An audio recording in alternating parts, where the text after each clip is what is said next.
What do cats and love have in common? Nobody actually understands either of them, and both feel ridiculously good. A wise man once told me, There isn't a single minute on Earth where someone, somewhere, isn't talking about love. across every form of art, the number one topic people keep producing around is love.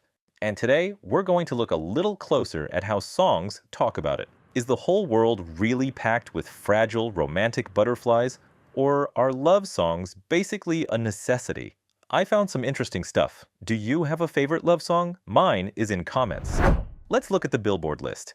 At the top, Choosin' Texas, a love song. I scroll down, Be Her, a love song. I keep going, Man I Need, a love song. I got tired of counting, but yeah, someone is completely obsessed with love. I keep going, I Just Might, a love song. If I wanted to find one more without dragging the video out for hours, I wouldn't even have to search, because Drop Dead is a love song too. Our problem with love is that we can't really define it. There are some shared feelings, sure, but everyone experiences it differently. Everyone understands it differently. My personal opinion, it's a stupid thing and it's bad for human health. Yes, I'm not an emotional Pisces.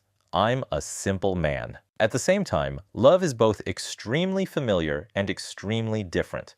And that contradiction is basically the perfect environment for art. The songs I just listed are pretty mid love songs. I didn't mention them because they're good examples of their genres. I mentioned them to show how one theme can dominate popular music. There are a few ways to interpret love, and since music has existed, mostly the melodies change, not the core idea. Take Choosin' Texas. It's a heartbreak ballad about a cowboy stuck in a love triangle between a woman from Tennessee and a fiery woman from Texas. The classic not getting what you want theme gets explained through geography. The guy chose Texas, and that isn't the narrator's fault. Even if the narrator is not enough, it's not her fault. He can't break away from his past. He's tied to Texas. Honestly, beyond the geography giving it some poetic flavor, it's a straightforward country song, and it being number one is ridiculous. Langley's other hit, Be Her, turns the not enough theme inward. There's an ideal version of the self in your head, and the pain of not reaching it gets spelled out with lines like,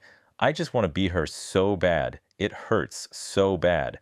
I just want to be her. People thinking they're not enough was a theme years ago, and it will still be a theme years from now. That's why I said love is unhealthy. Why deal with feeling inadequate when you could just be in a flow that makes you feel good? If you know how you want to feel, then Man I Need is your go-to. Some love songs flip the script and talk about self-worth and what you deserve. Lines like, so baby, let's get on the same page, / stop making me read between the lines, show a clear desire for directness, clarity, and being on the same frequency. That kind of love experience is way nicer in real life, but artistically, songs that approach love like this are a serious minority. I'll explain why scientifically in a bit. Before that, I want to look at another Olivia, this time Rodrigo, and her Drop Dead. In one sense, this is the worst track in what I'm about to talk about, but it also gives us the best opportunity to read ourselves.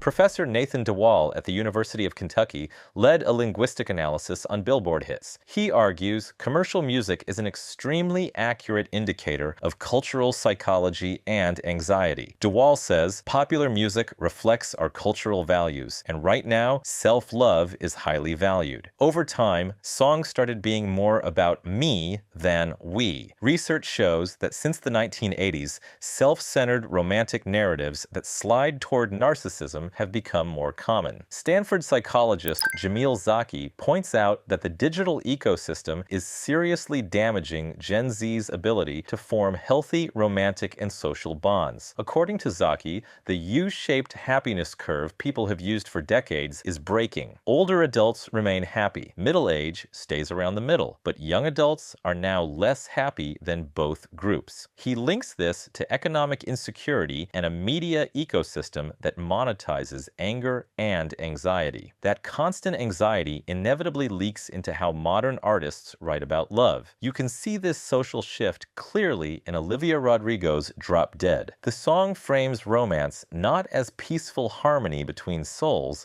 but more like a high-alert investigation. The chorus line, "Oh, one night I was bored in bed and stalked you on the internet," admits how normalized digital romantic surveillance has become. Rodrigo doesn't treat it like a creepy violation of privacy. She plays it off as feminine intuition, like it's cute. The song accepts that modern attraction is tied to consuming and building someone's online footprint. It replaces classic unrequited love pain with modern dating paranoia. "I'm paranoid, I made you up." That reflects a generation that constantly mixes screen-built perception with physical reality. So, yeah, we're living love, or something we call love, kind of like this now. The reason the song is a bad love song isn't the angle, it's the style. At the start of the video, I said love songs are not really a choice, they're almost a necessity in music. The first reason is simple: marketability. Unlike traditional investments, music consumption doesn't collapse with economic waves. Whether the economy is booming or in recession,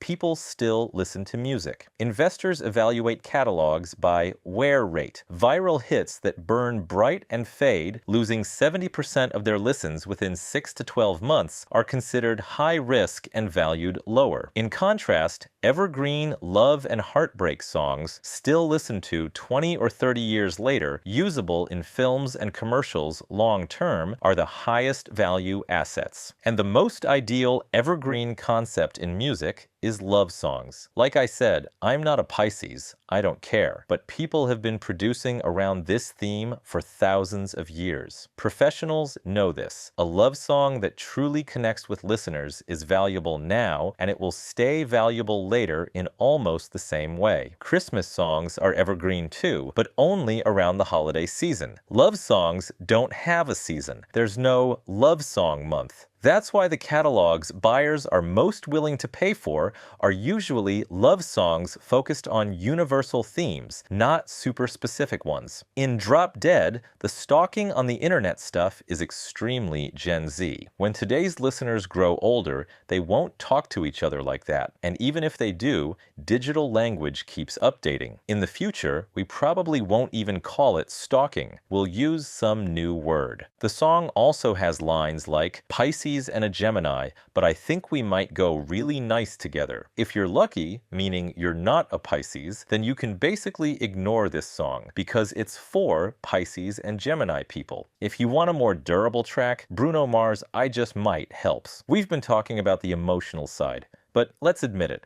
Love is largely physical attraction. Bruno starts the song acting like an attractive but cautious romantic. He's instantly fascinated by the woman's energy. "You stepped inside with a vibe I ain't ever seen." But he hesitates to make the first move and waits for her to come to him. Before investing emotionally, he wants to see if she can dance. And in one of the most memorable lines, he says, "But what good is beauty if your booty can't find the beat?" The storytelling here is timeless. Years from now, someone will still be flirting with someone on a dance floor. Mars builds something functionally modern and evergreen by focusing on a universal, low-risk dance floor attraction wrapped in 1970s nostalgia. The lyrical ambiguity, avoiding super specific narrative details that might limit the listener, plus the focus on rhythm, creates massive long-term sync potential for film, TV, and commercial licensing. Unlike the earlier songs, Mars puts physical attraction front and center, something that exists in every version of love. In that sense, it's a product both investors and listeners can love. But when I say listeners, I need to clarify something. One reason love songs are necessary is profit. The other reason is biology. What I'm about to say is more about melancholic love songs. Our brains want these songs. For a while, we thought the reason was that they lowered stress. The theory was that sad songs give us fake pain, and the mind releases dopamine as a response. Recent work suggests that's not really the reason. reason. Sad songs can feel good, but not because of stress or suffering. According to neuroscientist Matthew E. Sachs, the pleasure comes from the music not being perceived as threatening, offering pure aesthetic pleasure and providing psychological benefits like emotion regulation and reflecting on memories. Brain imaging studies confirm that this melancholic aesthetic experience activates reward centers associated with dopamine release and creates physical chills and pleasure. So the point is, the industry, our biology, and our inability to define love clearly all guarantee that these songs aren't going anywhere. Until we figure out what love actually is, and we won't, the Billboard Top 10 is going to look exactly like this, forever. I hope you had a good time. And if you did, the only thing you need to do is support the channel with a like and a comment. I'm especially curious about your suggestions, because I really want to turn this place into something great for all of us. Life's short, and the music's playing. Until next time, take care.